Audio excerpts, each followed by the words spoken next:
Hi YouTube, this is KWall0307 with a video response to Classic Game Hunter's top 3 arcade games ever.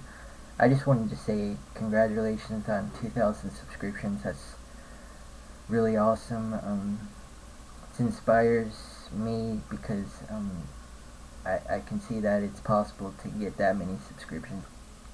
I didn't even think it was possible for me to get 100 subscriptions, and I've almost reached that point right now. Thank you for the inspiration. Congratulations again. First things first, I have to do some honorable mentions because they're not my favorite, but I was really good at it. First is Skee-Ball, and I spent a lot of time and a lot of quarters getting a lot of prizes and a lot of tickets that way. And the second one is the crane game, where the crane game is where this big claw picks up the prizes, kind of like in Toy Story. I was really good at that, and I won my friends and family a whole bunch of prizes, so I was really good at that. I was pretty much perfect at that game. Those are my honorable mentions.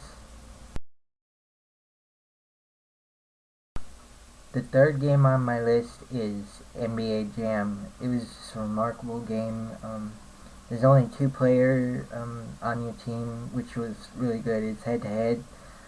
It's really good to play with another person. The very first game actually didn't have Michael Jordan. I think it was when he retired and took up baseball for a little while. That's what makes it unique. Scottie Pippen's the star of the Bulls. Just the overall graphics, like you can set the net on fire, you can break the glass, and there's shots you can make that are so ridiculous to make, like shots from your side of the court, and the announcers make it really good. They say from downtown, or he's on fire, and then it's just an overall really great game. And this is the only game that at this point that you could have pushed the players out of the way to get the ball. That was unique. Yeah, I enjoyed that game.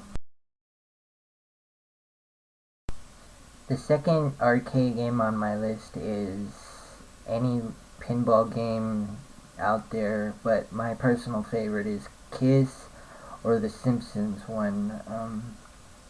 It had a disadvantage by not having a video screen of what you were doing, but it made up for that with all the bells and whistles and flashing lights, and it's just fun. Like you got to, I know in the Kiss version there's a head of Gene Simmons, and he actually spits blood in the game. I've actually seen it, and you have to get the steel ball into one of the secret holes, and that gets him to start spitting out blood. That was pretty creative. And the game also plays I Wanna Rock and Roll All Night Long.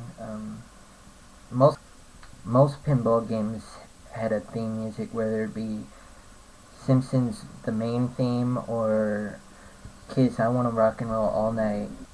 Pinball games are actually great marketing because you can have basically any pinball for any subject. Like if you were popular enough, you got a pinball game for you. That's what made it great. I still end up playing 3D pinball on my own computer, spending hours on it.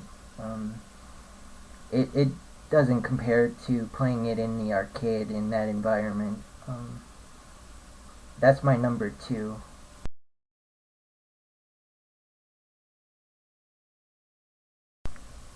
And my number 1 is definitely Pac-Man. There's no comparison. Like, anyone could play it because you didn't have to button mash all these buttons. You didn't have to remember difficult combinations of buttons. All you had to do was guide the joystick all the way around and eat all the pellets, and Eat the Ghost when they were blue. It was just an easy game to pick up, and it was so popular in the 80s. It got its own song, and what other arcade game can say they had a song made for them? Everyone had Pac-Man fever, and that's why it's my number one. I just wanted to say congratulations again to Classic Game Hunter. Great job, and I look forward to seeing more of your videos.